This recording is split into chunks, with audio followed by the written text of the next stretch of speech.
शुरुआत करते हैं हम खबर के साथ। बिहार के चुनावी मैदान में एमआईएम सदर असदुद्दीन ओवैसी भी एक्टिव हैं।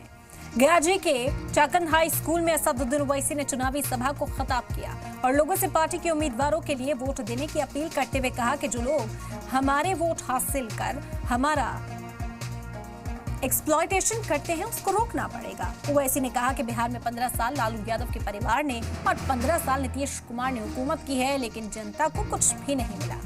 ओवैसी ने कहा कि नीतीश कुमार और नरेंद्र मोदी की सरकार ने बदउनवानी को आम कर दिया, लेकिन अब नई तारीख लिखने का वक्त है। ये हिस्सेदारी, ये समानता और इंसाफ की लड़ाई है।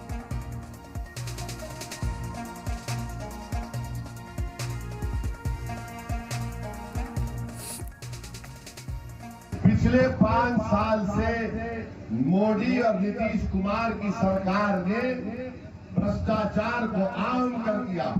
दिल्ली में बैठकर मोदी बोलते ना मैं खाऊंगा ना खाने दूंगा, मगर मोदी ये कह रहे हैं कि ना खाऊंगा ना खाने दूंगा, मगर बिहार में तुम लूट सकते, गरीबों के खून चूस सकते।